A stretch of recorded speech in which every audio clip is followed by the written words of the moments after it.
Morning, everybody. Steve here at Montecito Cemetery or Memorial Park here in the city of Colton, California, which is just down the street from Loma Linda Medical Center, if you know where that is.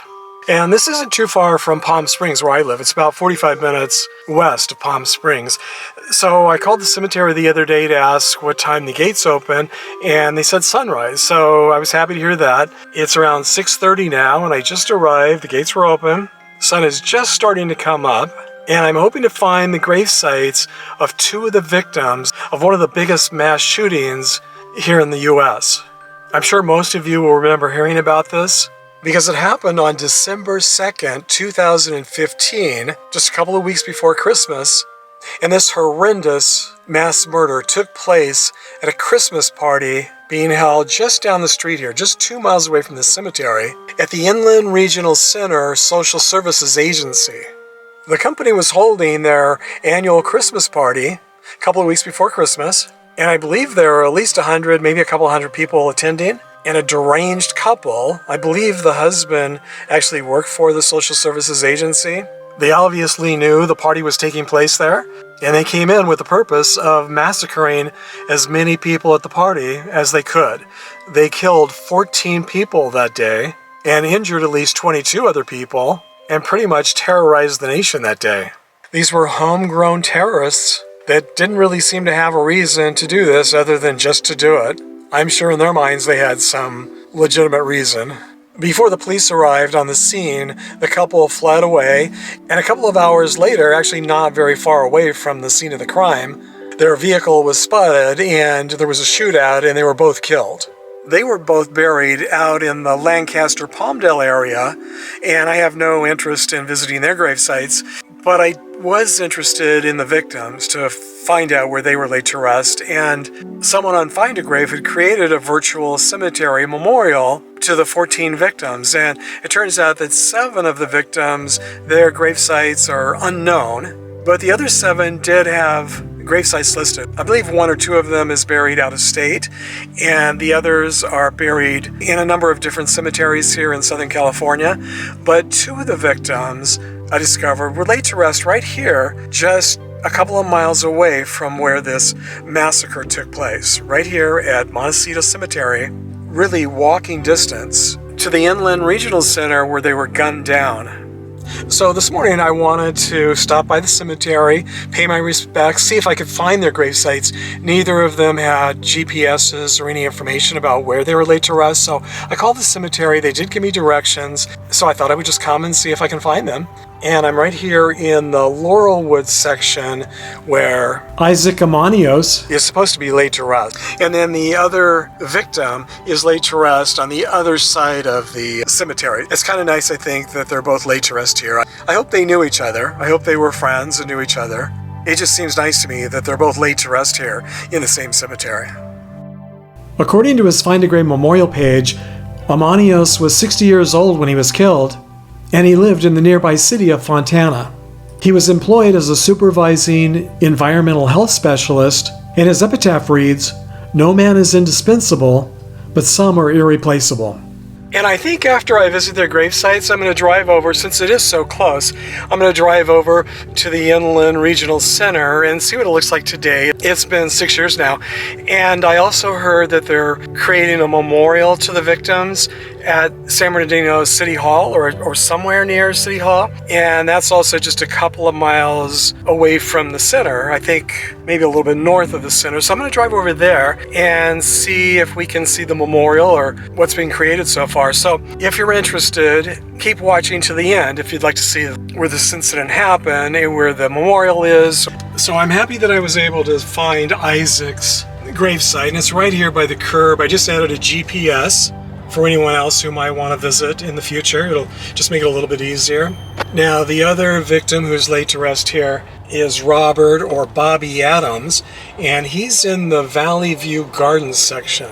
And let's see, I'm not sure how to get over there. It's way over on the other side. So this is the entrance I came in on before the sun was really even up. You see this beautiful cemetery and a really beautiful fall day.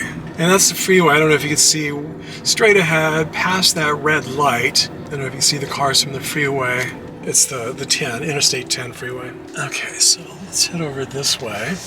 Bobby's gravesite is located right here in the small section, right in front of the office. I guess there are two gates here to come in, and this one here is the west gate, and I came in earlier for the east gate, and I visited Isaac's gravesite first, coming through the east gate, and then over here on the west gate, Bobby is just up the hill here. Just when you come in through the gate, just make a right, and it's just this section right in front of the office. So it was really easy to find. I added a GPS just in case. It makes it easier for those of you planning to visit in the future.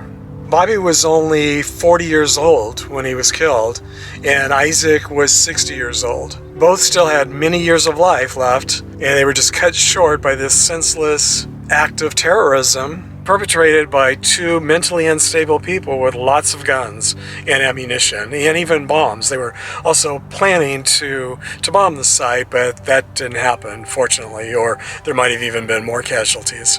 It's really nice that both gravesites have photos of the victims on the headstones.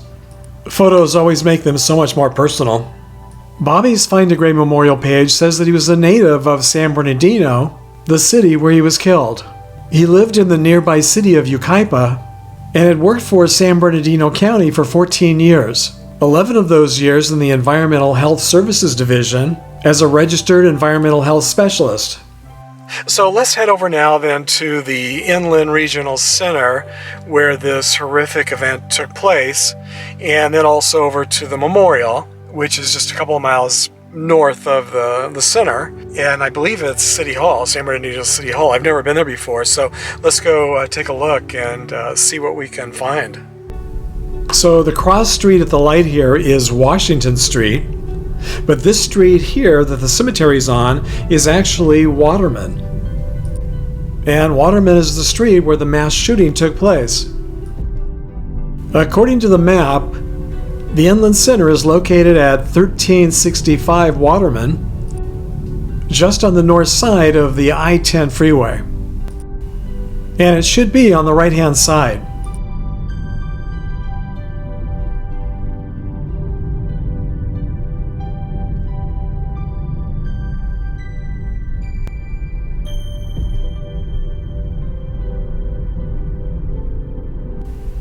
Okay, here it is, the Inland Regional Center.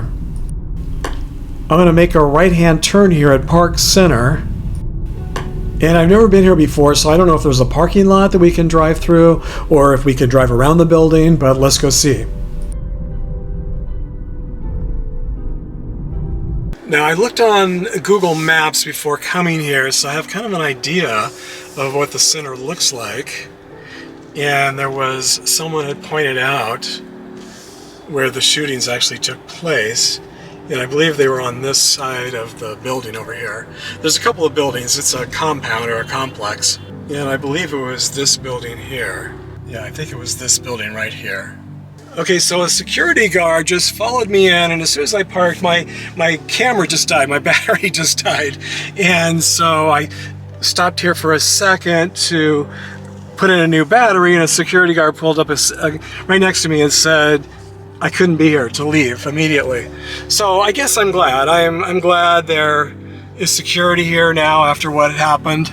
I kind of wondered about that. I mean, there was nothing, it's not gated. It doesn't say, not to enter or anything. And it's a Sunday and there's no one here. But I'm kind of glad. They must have someone here all the time now. So this is the building. I don't see any memorials or monuments or plaques or anything. And I guess because it's private property, maybe they didn't want to do that. And maybe that's why the memorial is being built at City Hall, or at least in downtown San Bernardino. I think it's City Hall. So you can see it says Inland Regional Center there. They probably have a lot of looky-loos like me coming to see the site. And I see there's security on the building there. They've got security cameras, which is nice.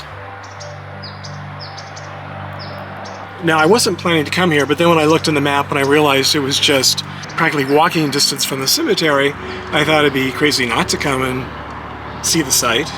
All right, so we're on Waterman now. I'm going to head a little bit north, just a couple more miles, and see if I can find the memorial that's being built. So as you can see, this is called the San Bernardino County Government Center. And right behind the sign is the temporary fence where they're building the memorial. It's called the Curtain of Courage Memorial, and it says that it's coming in the spring of 2022. And this is December of 2021, so it's about 6 months away. This area back here seems to be where all the parking is located. So I'm guessing that to get from the parking lots to the building itself, you'll be walking along the memorial pathway.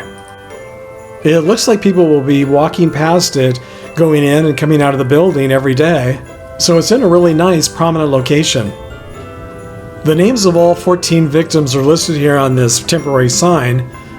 And because it's alphabetical, the two men that I just visited are the first two listed. Let's see if we can take a peek over the fence and see how far along they are.